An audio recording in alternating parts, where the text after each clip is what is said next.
Alright, good morning class. Morning. So today we're going to be working on what we were looking at last week. Can anyone remember what that was? Yeah, we were looking at persuasive writing. Yeah, we're looking at persuasive writing, so persuasive texts. Does anyone remember the type of persuasive text that we were looking at? Exposition? Yes, exposition. Good, very good. Alright, so after our last class when we were learning about what it is and the structure, can anyone tell me the purpose of a persuasive text? To persuade the writer on a certain topic. Yeah, exactly. So basically what our topic is for this writing is why we need to drink water.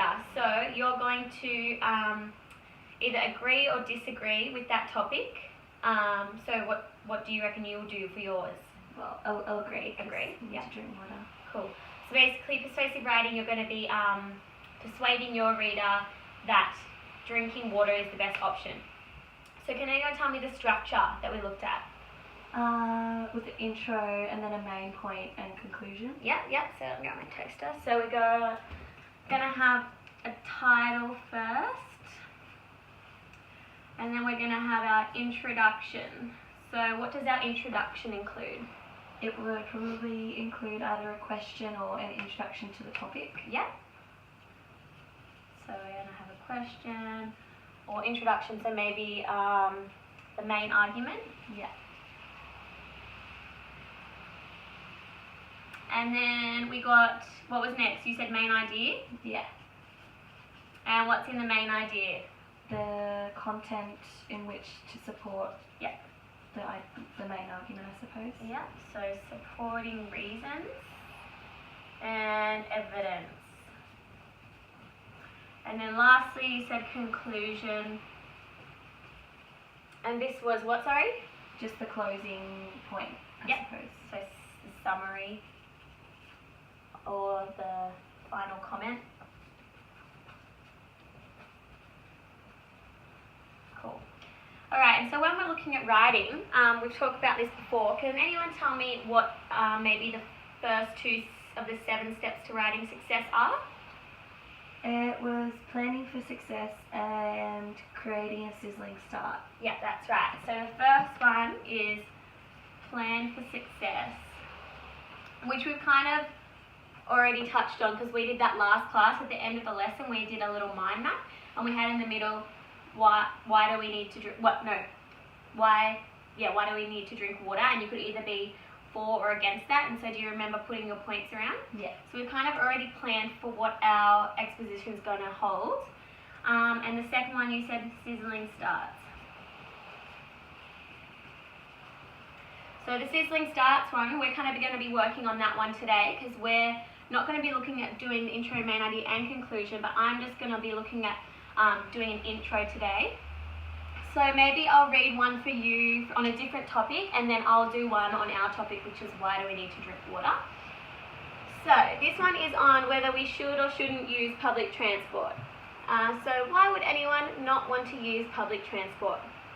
Buses, trains, trams and ferries are quick, easy to use and open to all. They're by far the best way to move around the city or suburbs. Have you ever been stuck in a car in a traffic jam?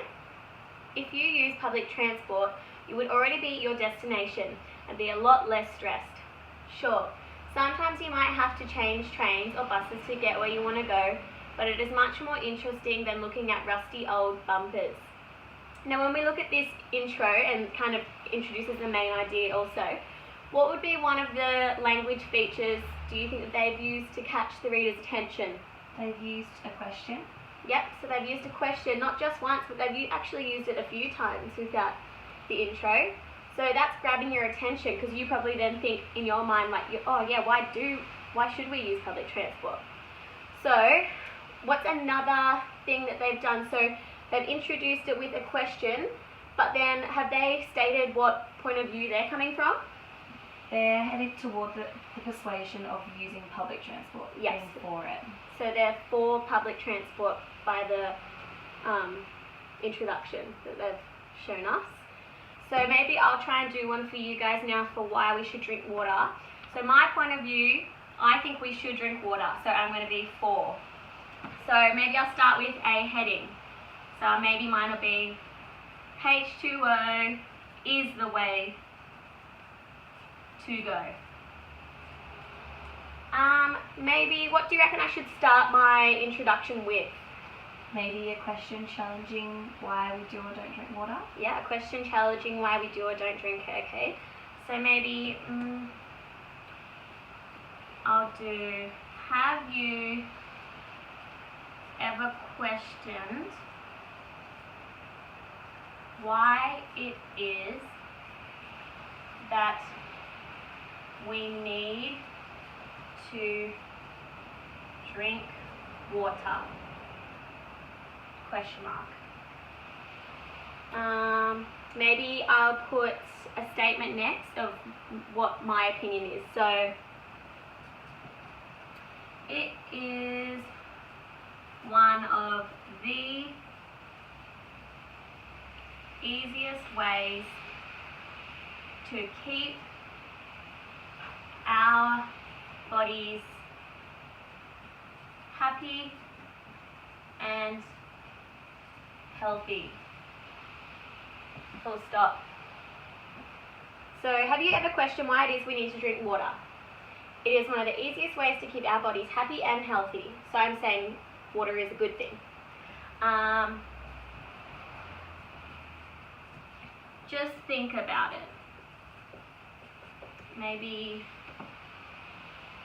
so should I write like, have you ever been to the doctors and say that they've said anything about water?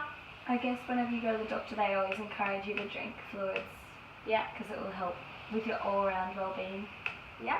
So maybe put something about that in there. So have you ever been unwell, and when you have gone to the doctor,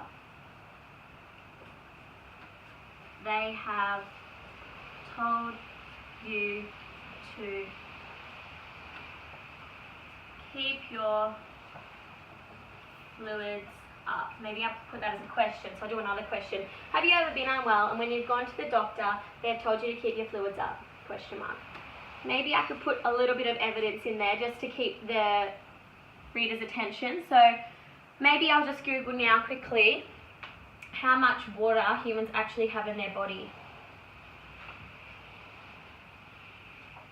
So it says here, humans have up to 60% in the adult body. So, but it also says here that the brain and heart are composed of 73% water, lungs 83, skin 64, muscles and kidneys 79, and the bones are even 31. So I might just use one part of that to introduce my main ideas, but then when you go in to explain that further in your paragraph, you could use some of those more statistics and say why. So I'm going to say, studies have shown human bodies are made up of up to 70, oh sorry, we said 60, didn't we? 60% water. Might just do a finishing comment now. Maybe, what do you reckon one of my ending sentence should be? Keeping it open though to more just like more. I suppose because you're going to continue writing about it, you'd want to write an open comment. Yep. So you maybe would do another question again as to why we drink water, or the problems that if you don't, it could cause possibly. So maybe I could say, not drinking enough water is a huge problem to many, or for many Australians. And then that kind of opens up and you can keep on going in your main. as to why. Yeah.